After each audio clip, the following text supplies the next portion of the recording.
Olá, boa noite. Boa noite. Hoje é terça-feira, dia 31 de março. E agora sim você confere alguns destaques da nossa edição do Link Espírito Santo de hoje.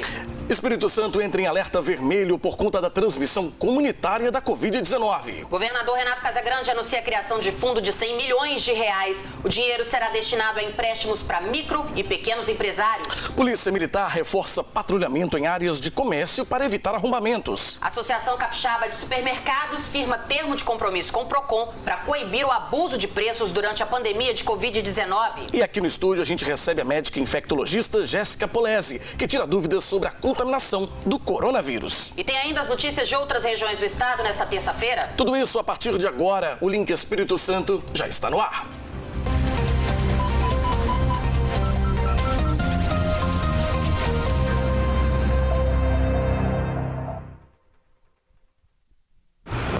O governador Renato Casagrande anunciou hoje a criação do Fundo de Aval. São 100 milhões de reais destinados a empréstimos para micro e pequenos empresários. O governador também se reuniu com representantes das principais indústrias do estado e pediu empenho para a manutenção dos empregos. Vamos ver trechos do pronunciamento do governador.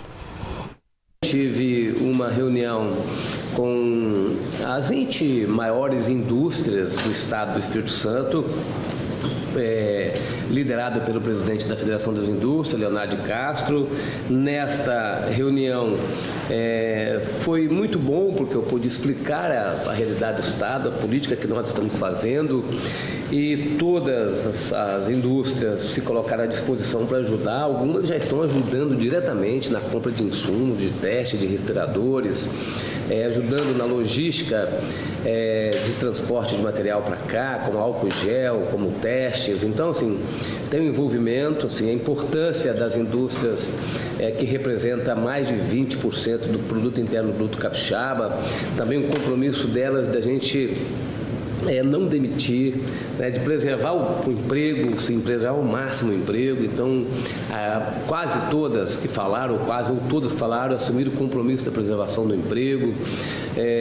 Também eu pedi para que cada um tivesse uma política de isolamento social, de distanciamento social. Também fiz uma reunião com os prefeitos da Grande Vitória para a gente combinar as medidas de forma uniforme, que a gente tenha uniformidade nessas medidas, que a gente possa tratar com antecedência entre nós. Montamos um grupo de trabalho que o secretário da Casa Civil do Governo do Estado, o secretário David Diniz, vai coordenar junto com um procurador nosso e um grupo também da Associação dos Municípios, da AMUNES, para que a gente possa ir tratando de temas que são importantes para os municípios e que às vezes depende do Estado, ou de temas que são de tomada de decisão conjunta. Então, um trabalho bem articulado que nós estamos fazendo com a AMUNES e com 78 municípios, mas especialmente a Grande Vitória, onde há a concentração dos casos. Também o dia de hoje foi para encaminhar projetos de lei para a Assembleia Legislativa, aquilo que eu anunciei no sábado, hoje é terça, aquilo que eu anunciei no sábado das medidas na área econômica e na área social. Então nós mandamos o projeto de lei criando fundo de aval, vinculado ao Bandes, com valor de 100 milhões de reais, para a gente financiar microempreendedor individual e microempresa. Tá certo? Para a gente financiar 100 milhões de reais para essas atividades, tá certo? Então, nós vamos operar outra linha de financiamento para pequena e média empresa do governo federal, taxa Selic, juro barato para preservar emprego, temos linhas para grandes empresas, no Bandes, no Banestes, outros bancos também têm. Então, assim, mandamos esse projeto de lei para a Assembleia, fazer a avaliação, se Deus quiser, essa semana apreciar. Já conversei com o presidente Eric Musso para que a gente possa tratar desse tema a partir de amanhã. Então, encaminhamos hoje, encaminhamos também a mudança do Fundo Cidades, estou permitindo que até 30% do recurso do Fundo Cidades, que era só para infraestrutura, possa ser usada para assistência social e assistência à saúde. Também o outro projeto de lei permite que eu convide PMs voluntariamente PMs da reserva, quem quiser contribuir, colaborar para um trabalho, retorno à sua atividade, para um trabalho de ostensividade, para a gente proteger a sociedade capixaba. Também um outro projeto que também dá tranquilidade ao sistema prisional, que é a mudança de horas extras, não tem impacto nenhum, mudança de hora extra para a escala especial para a Polícia Penal, né, que são os profissionais que trabalham no sistema prisional. Bom, o Espírito Santo entrou em alerta vermelho depois que a transmissão comunitária da Covid-19 foi confirmada no estado. O governo vai intensificar as ações de combate à pandemia e aumentar a quantidade de testes, mas a população precisa continuar fazendo a sua parte. Depois dos casos importados e locais, a transmissão comunitária é o último estágio epidemiológico do novo coronavírus. A partir dela, não é possível rastrear a origem da infecção. Antes, nós tínhamos todos os contactantes de cada transmissão e a vigilância poderia acompanhar caso a caso. Agora não é possível mais fazer. Então, quer dizer que não dá para determinar em que ambiente está sendo contaminado ou quem está sendo contaminado, porque não tem como mais fazer esse tipo de monitoramento. A partir daí, as nossas ações, elas têm que redobrar. Sejam as ações da saúde, as ações de vigilância, mas também a ação de toda a sociedade. Aquilo que já foi decretado em relação ao isolamento social, ao fechamento do comércio, essas ações têm que ser intensificadas neste momento. O governador Renato Casagrande disse que agora o Espírito Santo está no mesmo estágio de contaminação do Rio de Janeiro e de São Paulo. Esses dois estados lideram o número de casos confirmados do novo coronavírus e também o número de mortes provocadas pela Covid-19. Para conter a disseminação da doença, o governo do estado quer aumentar o número de testes para o novo coronavírus. Testando o máximo, a gente consegue, de fato, fazer no Espírito Santo uma radiografia do comportamento do vírus e permitir que a gente planeje mais adequadamente o número de leitos hospitalares que a gente precisa ter. Primeira avaliação nossa é que a gente precisa de 300 leitos de UTI, mais leitos de enfermaria. Mas, assim, o tempo vai nos dando dados e esses dados vão orientando o nosso planejamento. Diante da possível explosão no número de casos confirmados no estado, a Secretaria de Saúde está preparando novos leitos de UTI. Hoje nós já estamos com leitos disponíveis exclusivos para coronavírus. São em torno de 110 leitos já disponíveis exclusivo. A gente, é claro, esses leitos não estão sendo utilizados porque são leitos que nós estamos preparando, são leitos difíceis de montar. Então a gente está preparando para chegar no momento de maior incidência da doença, mas nós já estamos com esses leitos organizados. A grande totalidade desses leitos eles vão funcionar no Hospital Jaime dos Santos Neves. Lá no Hospital Jaime, nós iremos montar, exclusivo para coronavírus, 170 leitos de UTI, só UTI. A gente achou melhor montar num hospital que já está em funcionamento, que já tem equipe preparada, equipe treinada e tem condição de receber esses leitos novos, exclusivo para o coronavírus. Temos a expectativa de atingir o ponto máximo, o pico máximo da curva da doença no final de abril e início de maio. Então a expectativa é para maio, onde não chegar com o maior quantitativo de casos. Então tem uma previsão nossa para que em maio a gente já possa contar com com 250 leitos de UTI, chegando no início de junho aos 300 leitos, a julho podendo chegar até 350 leitos de UTI. O subsecretário reforçou a necessidade da população continuar cumprindo o isolamento social. Neste momento, o isolamento social é uma das grandes estratégias e está provado em vários países que conseguiram reduzir a carga da doença, que ele tem resultado. Também é importante frisar que nos países que fizeram isolamento social, a retomada da economia, da atividade também do comércio, das outras atividades, ela se deu mais rápido, porque quando as pessoas adoecem, a retomada das atividades do comércio, as atividades normais da sociedade, elas vão retardar mais, porque grande parte das pessoas adoeceram, elas precisam ter a sua recuperação para retomar as atividades normais. Bom, o link agora vai para um rápido intervalo e na volta a gente continua a falar sobre a transmissão comunitária do coronavírus. No estúdio, a gente recebe a pneumologista Jéssica Polese. E ainda, incêndio destrói galpão de material reciclável e de um frigorífico de Colatina.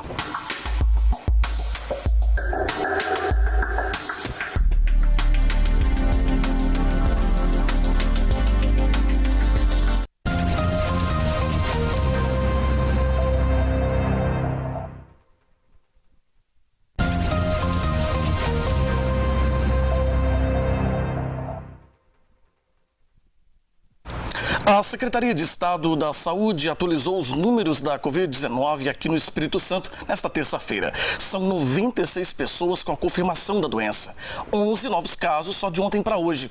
E o coronavírus já chegou a cidades pequenas, como Alto Rio Novo. Sobre o aumento dos números e o que muda com a transmissão comunitária, a gente recebe aqui no estúdio a médica pneumologista, doutora Jéssica Polese. Doutora, boa noite, bem-vinda ao Link. Boa noite. Doutora, olha só, Alto Rio Novo não tem nem 8 mil habitantes, né, no interior do Espírito Santo. E a doença já chegou até lá. Isso mostra que o vírus não tem limites para chegar até nas regiões mais distantes mesmo, mais menores regiões mesmo. Sim, ele tem por característica contaminar as pessoas muito facilmente, né? Então, acredita-se que a transmissão dele é muito simples, é muito fácil. E essa transmissão comunitária, ela se torna um alerta, ela é importante porque chegou o momento em que você não consegue mais relacionar aquele novo caso com aquele caso inicial, que foi, por exemplo, quem voltou da Europa, aquele caso inicial. Ou seja, a contaminação já acontece entre as pessoas de uma maneira que você não tem mais controle. Você não consegue mais isolar o indivíduo que tem a doença para poder impedir que a doença vá se difundindo. Agora a gente está numa situação que a doença já está se difundindo entre as comunidades, entre as pessoas, de uma maneira bem disseminada. Então essas coisas vão começar a acontecer em locais diferentes e com mais frequência. As pessoas podem pensar assim, o Brasil tem um pouco mais de 5 mil casos agora da Covid-19, o Espírito Santo só tem 96, a nossa situação é bastante tranquila em relação a São Paulo e Rio. A realidade não é essa, né? O Espírito Santo não como a gente chama, um estado de eixo, né? Como Rio, como São Paulo, não tem a problemática das favelas como no Rio tem, mas não é de tamanha monta, né? Então a gente tem uma situação que eu acho que é um pouco mais confortável. É bem provável que os nossos números fiquem realmente aquém dessas duas grandes capitais. E acreditamos, e assim, temos um pouco de fé que o tempo, a temperatura mais quente, a gente consiga com isso ter um número menor de doença também. O problema nosso é que a gente está fazendo pouco diagnóstico das pessoas que estão infectadas. Quer dizer, 96 casos está longe de ser a nossa realidade. Possivelmente. O Brasil inteiro, o mundo inteiro tem escassez de kits para diagnóstico. Então, isso é uma problemática mundial mesmo. Todos os países estão com as mesmas queixas, não só aqui. Então, provavelmente esse número deva ser muito maior e isso acaba que dá um erro quando a gente fala que está morrendo muito, que tem uma letalidade muito grande. Não é que o vírus tem uma característica mais letal aqui no Brasil, é simplesmente porque está sendo feito pouco diagnóstico das pessoas infectadas. Então, está sendo diagnosticadas as infectadas graves e aí elas morrem. Então, dá essa falsa impressão de que tem uma letalidade maior. É um vírus que realmente tem uma letalidade baixa, né? O que deve acontecer aqui no nosso país é que agora que está chegando os kits, parece que foram fechados vários acordos, eu vi o Mandetta falando sobre os kits chegando, insumos, equipamentos, e isso aí provavelmente a gente vai ter um número muito aumentado de casos diagnosticados de uma hora para outra, mas não é que eles não estavam aí, eles sempre estiveram, é porque eles não foram vistos, documentados ainda. Então é provável que a gente tenha um aumento significativo do número dos casos, porque a gente vai estar fazendo mais testes. Agora, doutora Jéssica, a senhora acha, a senhora como médica, como pneumologista, que o Espírito Santo, nosso estado, ele tem caminhado no caminho, tem feito o caminho certo nesse sentido da gente estar aí tentando, o decreto do próprio governo, né, diminuir o fluxo de pessoas nas ruas, o caminho é esse mesmo para reduzir o problema? Acho que sim. E tem um problema real que é do trabalho mesmo, né? A gente tem que trabalhar, os autônomos, enfim, o dinheiro tem que girar, senão a economia para e realmente vai ter um problema gigantesco lá na frente. Então, isso é uma crítica frequente e real, concordo com ela plenamente, só que a gente ainda tem muito pouco tempo para a gente poder estar quebrando esse isolamento social. Então, nesse momento, eu acho que a gente tem que seguir mais um pouco, por mais que isso doa, porque se a gente fizer isso certinho agora, isso vai poupar lá na frente, esse gasto vai ser bem menor lá na frente. A gente tem alguns trabalhos já mostrando que os pacientes infectados, mesmo que eles não fiquem graves, eles ficam com sequelas pulmonares. Então a gente é capaz de ter aí um novo período com pessoas com doença pulmonar relacionadas ao coronavírus. Não morrem, tiveram doenças até leves, mas ficam com sequelas. Então a gente vai ter nós estamos acreditando que vamos ter uma nova categoria de pacientes vai ser antes do coronavírus e depois do coronavírus. E isso também é um problema econômico muito grande. Então, assim, algumas coisas têm que ser levadas em consideração. Talvez apertar um pouquinho mais agora vai folgar lá na frente. Não pode realmente apertar a ponto de extrapolar e a nossa economia realmente desandar a um ponto que a gente não tenha mais retorno, né? Mas a única coisa hoje que é respaldado e que tem resultado é o isolamento social. A gente não tem mais nada hoje documentado no mundo inteiro que traga benefício. A cloroquina e tal. A cloroquina hoje, o que tem de positivo é que ela parece diminuir em mais ou menos 30% o tempo de internação em UTI dos doentes graves. Então, aqueles que vão para a UTI, que estão no respirador e que estão graves, ele pode diminuir o tempo de internação. Mas nada, ele não está falando de curar o vírus, não está falando de evitar a doença mais grave, não está falando de nada disso. Então, a gente está simplesmente ainda num terreno obscuro mesmo, né? No qual a gente só tem suporte de vida mesmo. E, além disso, esses pacientes têm o problema que eles ficam muito tempo no respirador. Esse que é o tal do colapso da saúde, né? Tanto que a maioria dos hospitais já cancelaram as cirurgias eletivas exatamente para esperar esses pacientes graves chegar. Em média, um paciente fica 7 dias internado na UTI, por exemplo, com influenza, né? E no caso da influenza. Isso. E no caso da Covid? 3 semanas. Então, você imagina que aquele indivíduo vai ficar usando aquele leito de UTI, aquele respirador, 3 semanas. E é um respirador por pessoa, né? A gente precisa enfatizar isso, gente. É um respirador por pessoa. O governo acabou de comprar 50, mas só dá para 50 pessoas. Exatamente. Porque, assim, as pessoas falam, mas é uma doença que tem pouca letalidade, são só 5% que evoluem para doença grave. Mas se você pensar que melhor das hipóteses, 60% da população vai ser contaminada. Desses 60%, 5% vai desenvolver uma doença mais grave. E desses 5%, 2% vai morrer. Na hora que você joga isso em número, esse número é gigantesco. Sim. Isso, só, desculpa interromper a senhora, hoje são 96, né? Mesmo usando essa porcentagem de quem chega a um estado mais grave da doença, ainda assim é um número muito pequeno de respiradores para a quantidade estimada da doença. Por isso que, assim, eles estão se organizando já há algum tempo. Eu estou vendo esse movimento de desocupar os hospitais, tanto da rede pública, da rede privada, exatamente para esperar. Por quê? Porque o isolamento faria com que as pessoas não adoecessem todas de uma vez, porque que vai contaminar? Vai, mas pode contaminar devagar, de modo que o sistema de saúde consiga dar conta desses casos mais graves. Pode parecer exagero quando a gente fala assim, de acordo com o governo, a gente deve atingir o ápice da curva no final de abril. Gente, nós não chegamos em abril ainda. Né? Nós temos aí um mês pela frente de uma luta muito grande.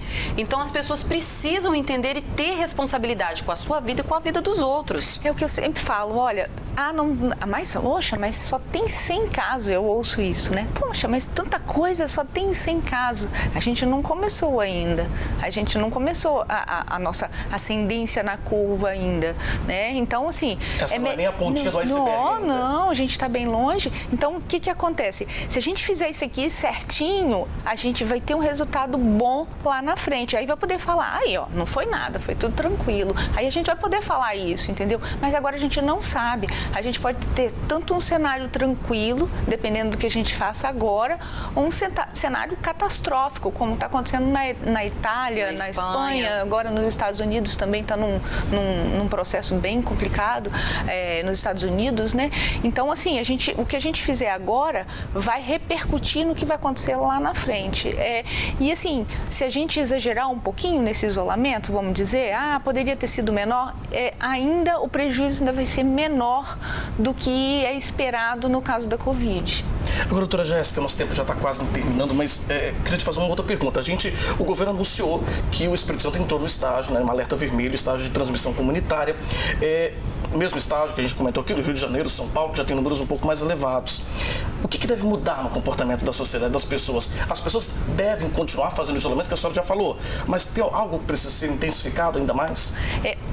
Precisa intensificar o isolamento, intensificar os cuidados individuais, porque antes você tinha assim, olha, fulano tem Covid, Beltrano tem Covid porque pegou do fulano, Ciclano tem Covid porque pegou do Beltrano, que pegou do primeiro, até a gente conseguia seguir. Agora a gente já não tem mais isso, se perdeu. Então qualquer um aqui já pode ter Covid, eu, você, todo mundo aqui já pode ter. Então você tem que tomar as suas medidas para se prevenir. Então as medidas têm que ser individuais, porque agora está em todo lugar. É assim que tem que se pensar. E não é hora de ser egoísta, né, doutora Jéssica? Pensar assim, mas eu sou nova, comigo não vai acontecer nada se eu adoecer. A gente não pode pensar assim, a gente tem que pensar no outro, né? Sim. No outro e em todos os outros, né? A gente tem que pensar nos pais, nos pais dos amigos, em qualquer idoso e em qualquer pessoa. Tem que pensar em qualquer um.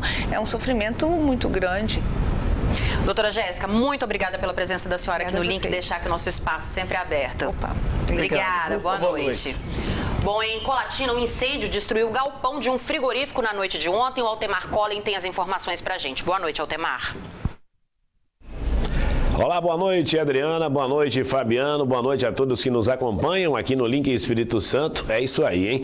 A gente começa falando desse incêndio que destruiu um galpão onde era armazenado material reciclável do freezer frigorífico aqui na cidade. A sede de Colatina faz parte de um conglomerado de 4 unidades e está entre as maiores da América Latina. Segundo foi informado, o fogo começou por volta das 7h30 da noite em um galpão que é utilizado para reciclar plástico e papelão. O local fica afastado do parque industrial da empresa, o que diminuiu o risco de atingir produtos e equipamentos. Na hora do incêndio não havia ninguém no galpão.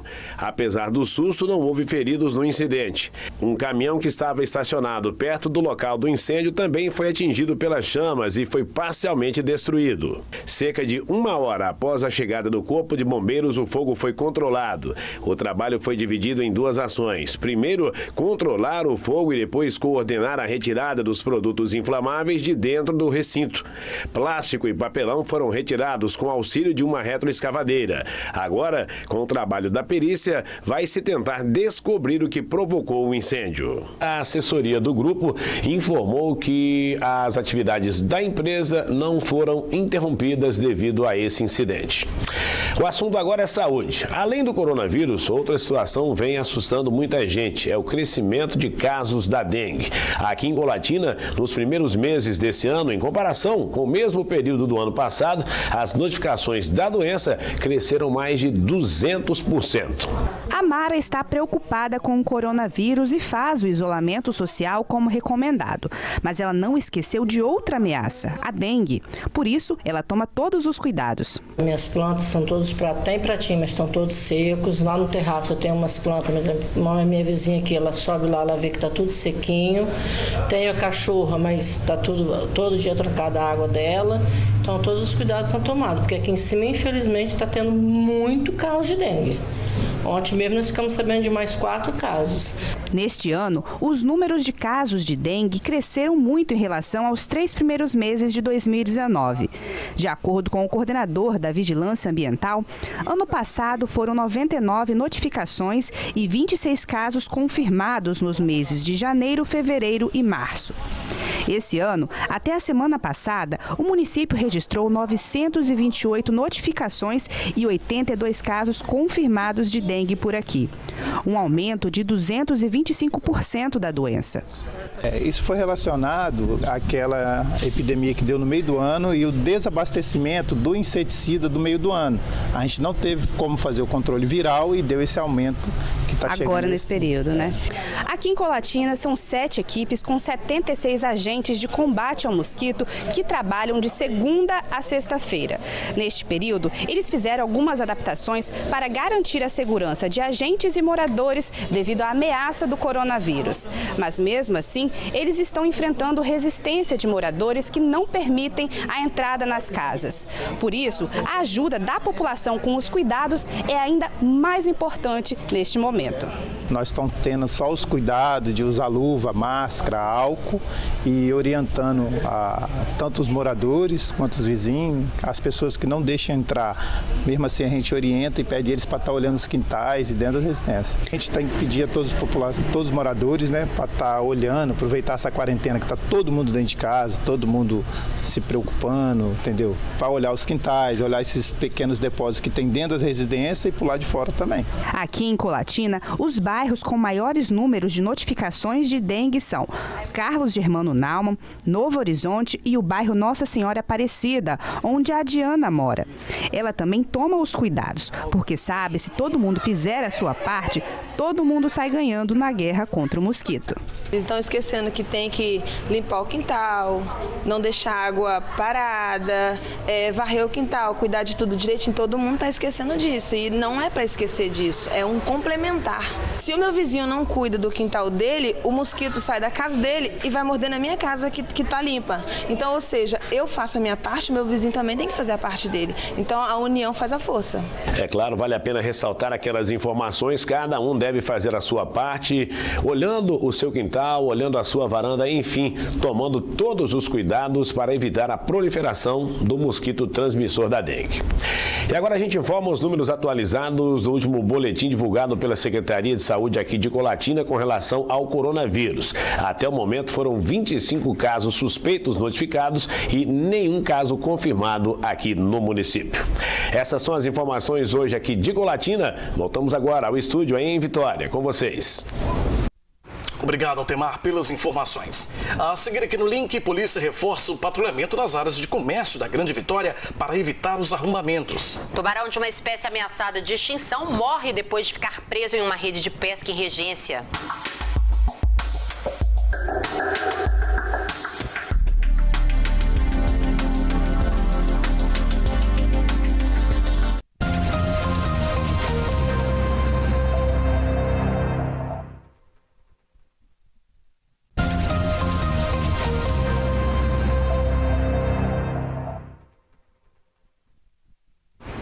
Foi publicado hoje no Diário Oficial do Estado o decreto que regulamenta o funcionamento das casas lotéricas durante esse período de pandemia da Covid-19. O horário de funcionamento agora é de 8 da manhã ao meio-dia e de 2 da tarde às 6 da noite. Os funcionários deverão usar máscaras descartáveis e luvas durante o trabalho e as lotéricas precisam ser higienizadas com álcool. Para não haver filas, o número de clientes dentro das lotéricas não pode ser maior que o de guichês. A Polícia Militar vai reforçar o patrulhamento em áreas de comércio. Quem é do setor administrativo vai ajudar aí nesse trabalho. O objetivo é evitar que os lojistas tenham mais prejuízos com os arrombamentos. Na Aleixo Neto, uma das principais ruas de comércio da Praia do Canto, várias lojas estão protegidas com tapumes. Essas instalações foram feitas logo que o governador Renato Casagrande determinou o fechamento do comércio. Outras lojas não têm tapumes, mas as vitrines estão vazias. Os comerciantes estão com medo de assaltos e arrombamentos. Isso não foi uma recomendação da Associação Comercial da Praia do Canto, né? A gente deixou os lojistas inteiramente à vontade para optar pela melhor maneira de proteger seu patrimônio, mas automaticamente a associação já entrou em contato com a Polícia Militar, com a Guarda Municipal, no sentido de reforçar o policiamento, principalmente o noturno, né? Haja visto que o movimento diminuiu, as pessoas não estão circulando na rua. Mas mesmo com as ruas mais vazias, nenhuma ocorrência foi registrada no comércio do bairro nos últimos dias. A gente realmente agradece nesse empenho da Polícia Militar, porque é uma época extremamente difícil para todo o comércio, né? Estamos sofrendo com a paralisação, com a perda de renda e seria assim, extremamente desagradável, além desse prejuízo, a gente ter o prejuízo patrimonial de um assalto, de um arrombamento das nossas vitrines. A situação é bem diferente no centro de Vitória. Na Avenida Jerônimo Monteiro, este salão de beleza foi arrombado no início desta semana. O local já foi reparado. A proprietária contou como foi o susto ao saber da ocorrência. 3 meliantes, 2 homens e uma mulher, quebraram o vidro do nosso salão, né, da nossa vitrine, levaram alguns produtos de vitrine e quebraram o nosso vidro, né? Nosso maior prejuízo foi esse, né? Fora o emocional. Nesse período de isolamento social por conta do coronavírus, a Polícia Militar vai reforçar o patrulhamento nas principais regiões de comércio da Grande Vitória. Policiais que antes atuavam na patrulha escolar e no setor administrativo vão passar a reforçar a segurança dos comerciantes e da população. Temos policiais em pontos estratégicos. Com isso, nós estamos liberando o nosso efetivo do policiamento ordinário operacional para justamente estar atuando nas áreas que mais necessitam, essa área de comércio fechada. Então, nós estamos trabalhando dessa forma inicialmente, né? É um batalhão virtual, oriundo do nosso expediente administrativo, que está aumentando o policiamento nosso nas ruas. De acordo com o coronel, ainda não há estatísticas sobre a criminalidade durante o isolamento. E ele pede que a população continue ajudando a polícia, denunciando pelo 190 e 181. Continua denunciando através do 181 e se for emergencial, que estiver acontecendo o fato, pode ligar o 90 que nós vamos atender prontamente. E a Associação Capixaba de Supermercados firmou um termo de compromisso com o Ministério Público e o PROCON estadual para coibir o abuso de preços durante a pandemia da Covid-19. A CAPES foi orientada a comunicar aos órgãos de proteção ao consumidor qualquer reajuste sem justificativa por parte dos fornecedores. E um tubarão-tigre, uma espécie que está ameaçada de extinção, morreu depois de ficar preso em uma rede de pesca em Regência, no litoral de Linhares. A praia é uma das mais frequentadas por surfistas de todo o país. Quem tem as informações para a gente é o Cláudio Alves. Boa noite para você, Cláudio. Olá, boa noite, Fabiano, boa noite, Adriana, e a você que acompanha o Link Espírito Santo. Olha, é isso mesmo, o tubarão pesava cerca de meia tonelada e media 3 metros e 60 centímetros de comprimento. O animal acabou preso em uma rede de pesca no litoral de Linhares, em Regência, e foi capturado por pescadores nesta terça-feira. O tubarão é da espécie tigre, ameaçada de extinção, e foi encontrado ainda com vida, mas bastante debilitado. Os pescadores se juntaram e, a bordo de uma lancha, conseguiram levar o animal até a praia, onde ele já chegou morto. Os pescadores lamentaram a morte do tubarão, já que tinham a ideia de devolvê-lo ao mar assim que a rede de pesca fosse desenrolada do corpo do animal. Nós vamos agora para um rápido giro, trazendo outros destaques, inclusive sobre as ações de prevenção à Covid aqui em Linhares. Na tarde de ontem, durante uma sessão ordinária, a Câmara de Linhares aprovou o decreto que coloca o município em situação de emergência. Aprovado com voto contrário do vereador Rogerinho do Gás, e que encaminha-se ao primeiro secretário para os trâmites de praxe. O decreto vai até o dia 31 de julho e, durante esse período, todos os esforços serão destinados à saúde, com remanejamento de recursos e contratação temporária de servidores para ajudarem no combate ao Covid-19. E o psicólogo Paulo Alberto Ferri, de 34 anos, está curado. Ele foi a 4ª pessoa diagnosticada com coronavírus em Linhares. Paulo foi contaminado após uma viagem ao Rio de Janeiro e, ao apresentar os primeiros sintomas, deu positivo para o Covid-19 e permaneceu em isolamento. Ontem, ele passou por uma consulta e, por estar assintomático, já está liberado. No entanto, seguirá como o restante da população, em casa. Olha, mais um paciente diagnosticado com a Covid-19 aqui em Linhares está curado. Francisco Neto nos enviou este vídeo em que relata os dias de quarentena que passou. Meu nome é Francisco, sou biólogo, sou o 3º caso confirmado de Covid-19 em Linhares. Estou curado, sem nenhum sintoma, mesmo não tendo nenhum histórico de atleta. Estou aqui para dar meu depoimento de que passei por essa fase, segui e peço que vocês sigam as orientações da Organização Mundial da Saúde, com a higienização, com a quarentena, que é essencial para que a gente mantenha o Sistema Único de Saúde funcionando. E que vocês não minimizem o Covid-19 como uma gripezinha, e sim levem isso à risca, mantenham a quarentena e que vocês continuem mantendo isso para que a gente não chegue no nível que a Itália está. Estamos caminhando passo a passo e logo, logo tudo voltará ao normal. Mas temos que todos nos unir para caminharmos juntos para conseguir vencer esse vírus. Que bom, um alívio, imagino, para o Francisco e, claro, cada um de nós cuidar aí para poder não contrair esse vírus, né, que tem trazido tantos problemas no mundo inteiro. A Câmara dos Dirigentes Lojistas de Linhares negou que tenha ratificado a decisão da Prefeitura de prorrogar o prazo de fechamento do comércio aqui na cidade. A entidade argumentou que ainda não houve reunião para discutir o assunto. A ordem é para fechar as portas. Por um decreto da Prefeitura, o comércio em Linhares está suspenso. O centro da cidade está vazio. Apenas serviços essenciais como farmácia, supermercados e açougues estão funcionando. Aliás, no mercado municipal, os açougues são os únicos estabelecimentos abertos. Esse é o impacto do coronavírus no comércio. E em meio à pandemia, está circulando uma notícia de que a CDL está discutindo a prorrogação do decreto da Prefeitura. Mas, segundo a CDL, trata-se de uma fake news. O fato é que a CDL não participou de nenhuma negociação a respeito, nenhuma discussão a respeito da prorrogação do prazo de suspensão das atividades do comércio, sendo que neste momento, até este momento, está em vigência o decreto 383 da Prefeitura de Linhares, que determina a suspensão das atividades do comércio de 21 de março a 4 de abril. E segundo a advogada, a preservação da economia é extremamente importante, mas a saúde pública deve ficar em primeiro lugar.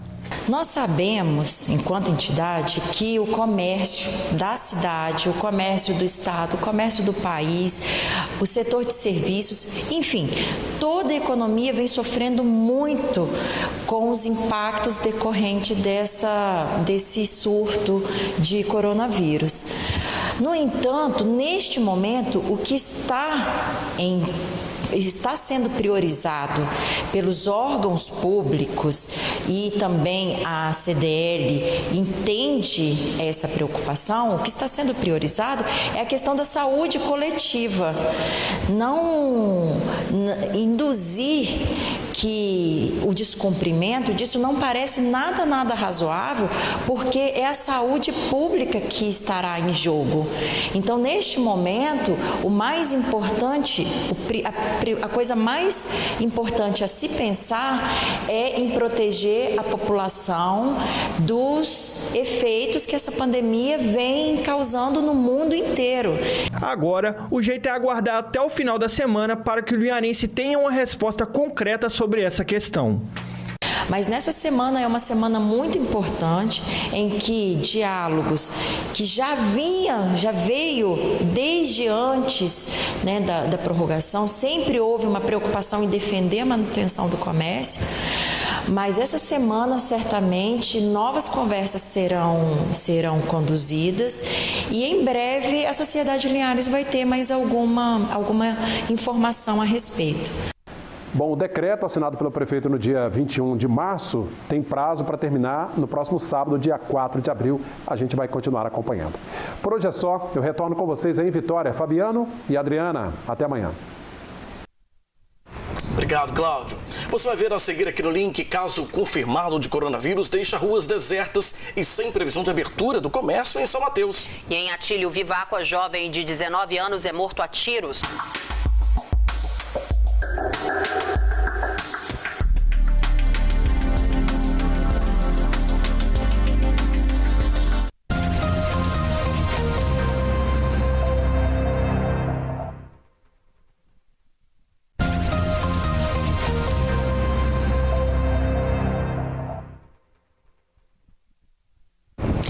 Depois da confirmação do primeiro caso de Covid-19, as ruas de São Mateus estão desertas e o comércio continua fechado, sem previsão de retorno. Nós vamos direto à nossa redação lá no município conversar com a Nariane Lopes, que tem as informações pra gente. Boa noite para você, Nariane. Olá, boa noite, Fabiana e Adriana. Boa noite a todos. É isso mesmo. O primeiro decreto em que o prefeito da cidade declara situação de emergência em saúde saiu há cerca de 13 dias.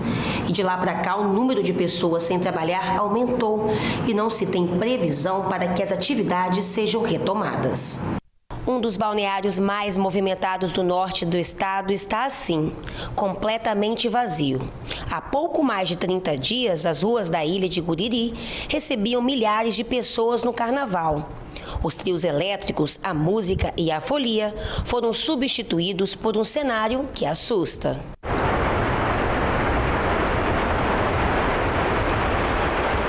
Com suas praias de água tranquila e morna, o balneário de Guriri atrai centenas de turistas de diferentes perfis e de várias regiões do país, chegando a triplicar a sua população de aproximadamente 30 mil moradores.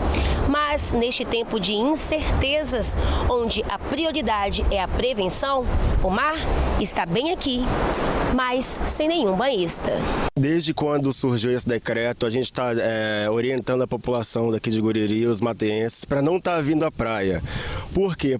Pela praia ser um lugar de lazer, pode ser um lugar de aglomeração. Então a gente recomenda a população não vir à praia, né? O pessoal está respeitando, tem gente que respeita e tem gente também que não respeita. A alta temporada contribui para que o comércio funcione durante todo o ano. A grande maioria dos moradores do balneário sobrevivem do funcionamento dos bares e restaurantes, que com a chegada do Covid-19 precisaram baixar suas portas. Pouco mais de um mês, nós estamos aí no carnaval, a ilha estava lotada, graças a Deus, e de uma hora para outra a gente se viu com essa epidemia aí, essa pandemia aí, que tá do jeito que a gente está vendo aí, os comércios todos fechados, a gente preocupado porque, como a gente sabe, Guriri é uma ilha sazonal e a gente trabalha no verão para sobreviver durante o ano. Infelizmente, a gente já começar o ano dessa forma, com tudo fechado, funcionário, despesa, muito difícil mesmo. Se a gente não tiver realmente uma ajuda aí, a classe empresarial não tiver uma ajuda, vai ser muito difícil para a gente continuar com o estabelecimento aberto. A Orla de Guriri ganhou no final do ano um calçadão que virou um ótimo espaço para a prática de exercícios físicos, principalmente para os moradores da região. Segundo este trabalhador autônomo, é preciso que a fiscalização seja mais rigorosa para prevenir a saúde da população. Vem aqui encarecidamente pedir ao setor público que comece a olhar o calçadão de Guriri, a orla de Guriri, a quantidade de idosos que não estão obedecendo, eles não estão fazendo por onde. Entendeu?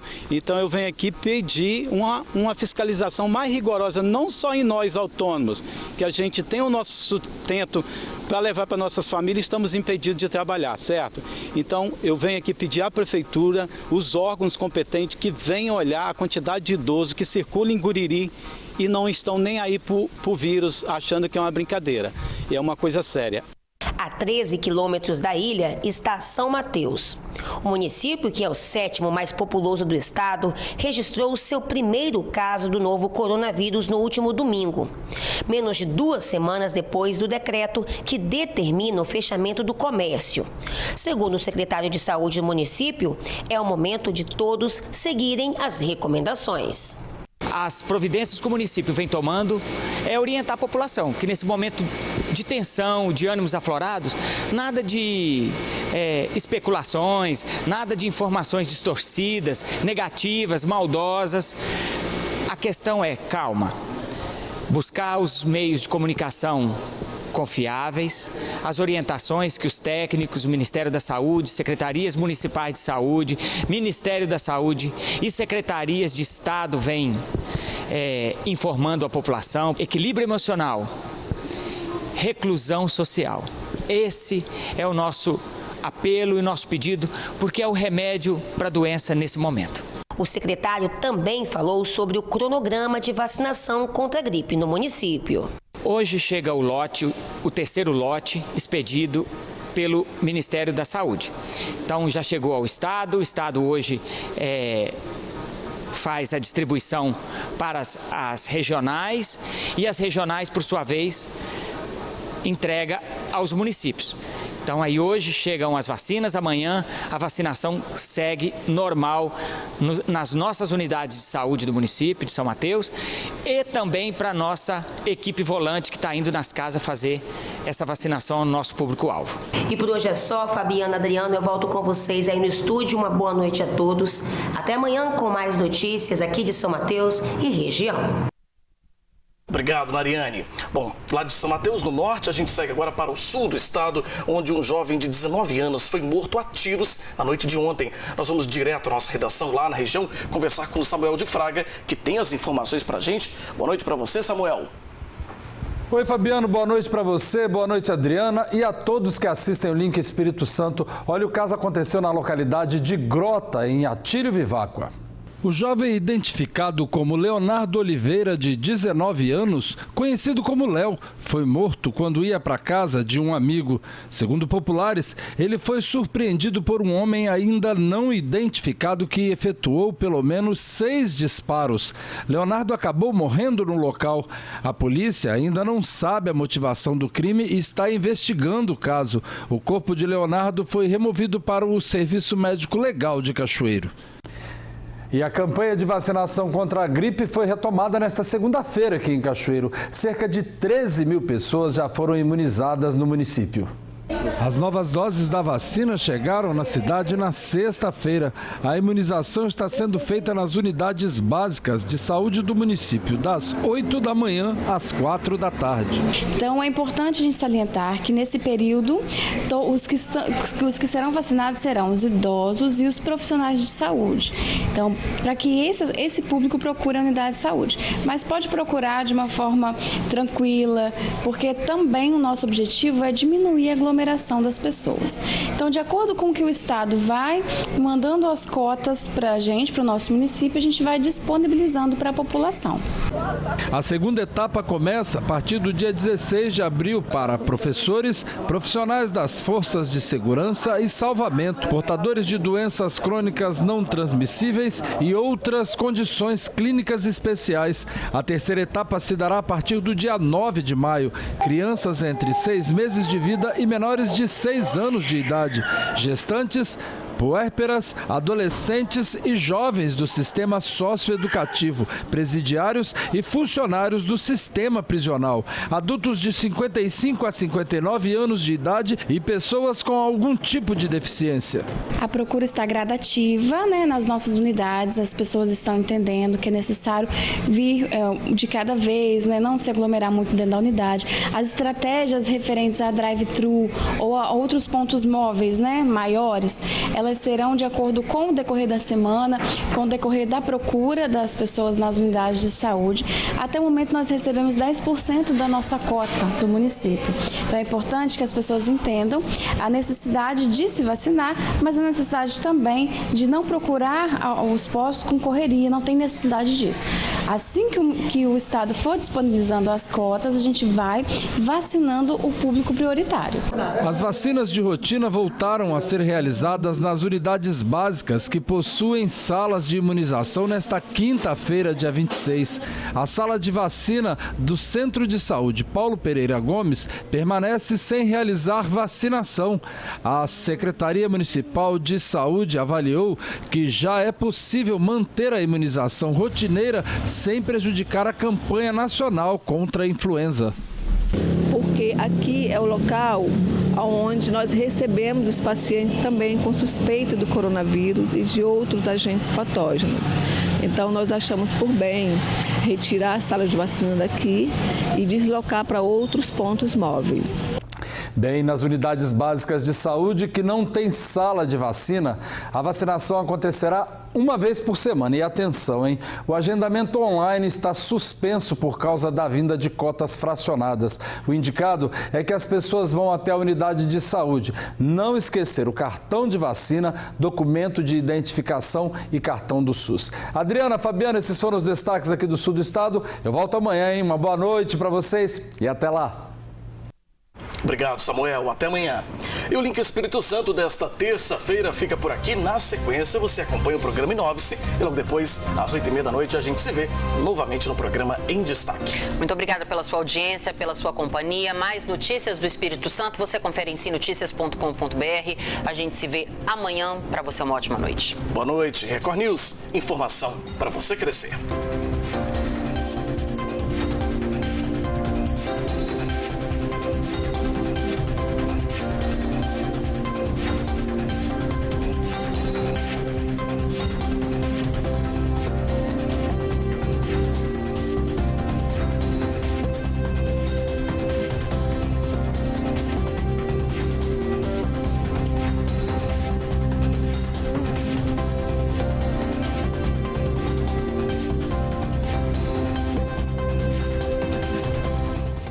Você vai assistir Link Espírito Santo. Você está assistindo Link Espírito Santo. Você assistiu Link Espírito Santo.